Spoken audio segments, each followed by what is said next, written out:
I want you to show a lot of love to Clare Lowell. Everybody, let her hear it.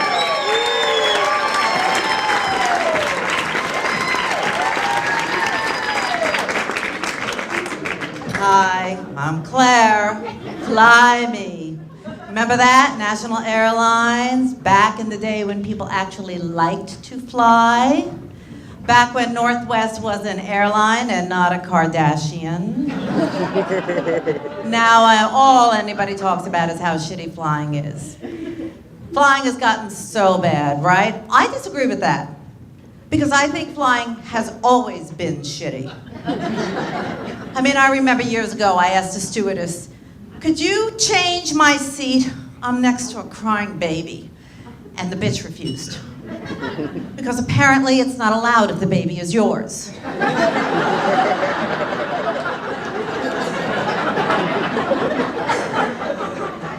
And I hate that demonstration about the oxygen mask. In the event of loss of cabin pressure, the oxygen mask will fall down in front of you. If you're traveling with a small child, please affix it securely to your own face before helping the child. And I wonder, what if you're traveling with twins? Do you get to pick a favorite?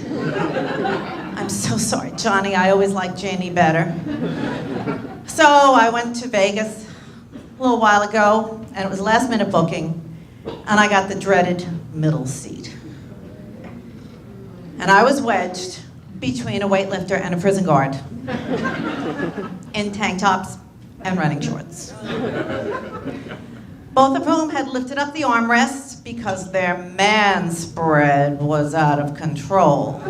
I was reduced to a sliver of my seat. I was the unwilling chopped meat in a sweaty manwich.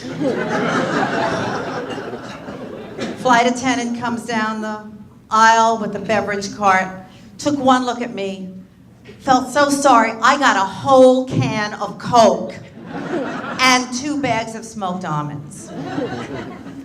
Even the prison guard apologized, and he works at Rikers.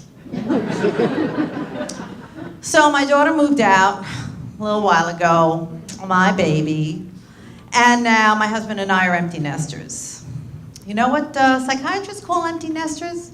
They call us parents of post-nestal children. Do you know what I call empty nesters? Cash cows for free-range adults. When I was that age, my mother said to me, I carried you for 9 months 9 months physically and 28 years financially. And I said, I get it now. When she left, my friend said to me, don't worry, she'll be back as soon as she needs clothes and money. And I said, she took it all when she left. But I got tired and I missed having something around the house that I spent thousands of dollars on that left their shit everywhere.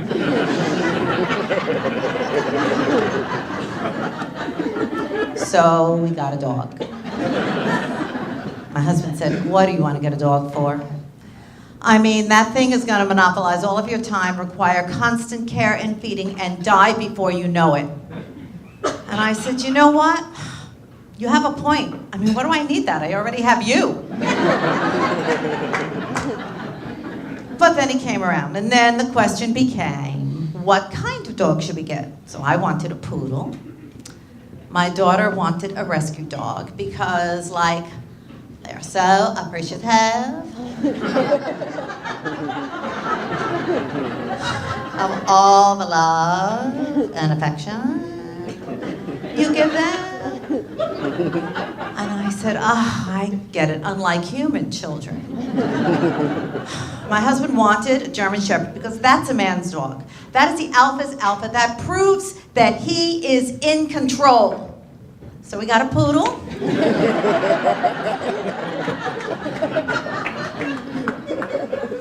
And the last dog I had years ago was named Lucky, who tried to score with everybody. This dog humped the leg of every man, woman, and child who walked through the door. The women were repulsed, the children were terrified, but the men had just sighed and waited for him to come. They got it. But this dog is different. This dog is adorable. She follows me everywhere. especially the bathroom. Why do they follow you to the bathroom? What do they think is happening in there? Are they jealous because you get to go inside and they have to go on the lawn? Or is it because you watch them do their thing, so they feel they have to return the favor? Either way, all I know is every dog thinks that every human is out of his fucking mind because they poop and we harvest it.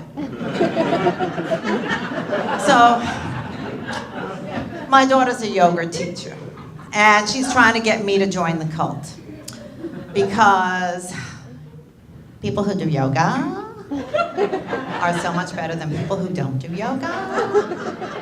Also, it is the key to true inner peace and happiness. So I took a class. I went in, I put down my mat, lay down, fell asleep. Not hard, like kindergarten.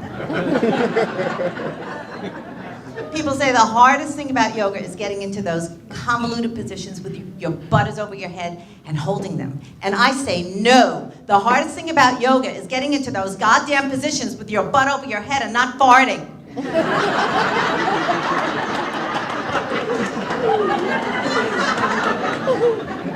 But I have to hand it to her. I mean, she was right.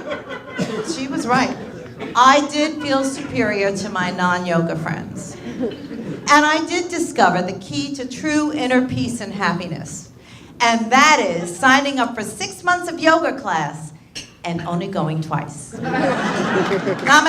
Love you. My time.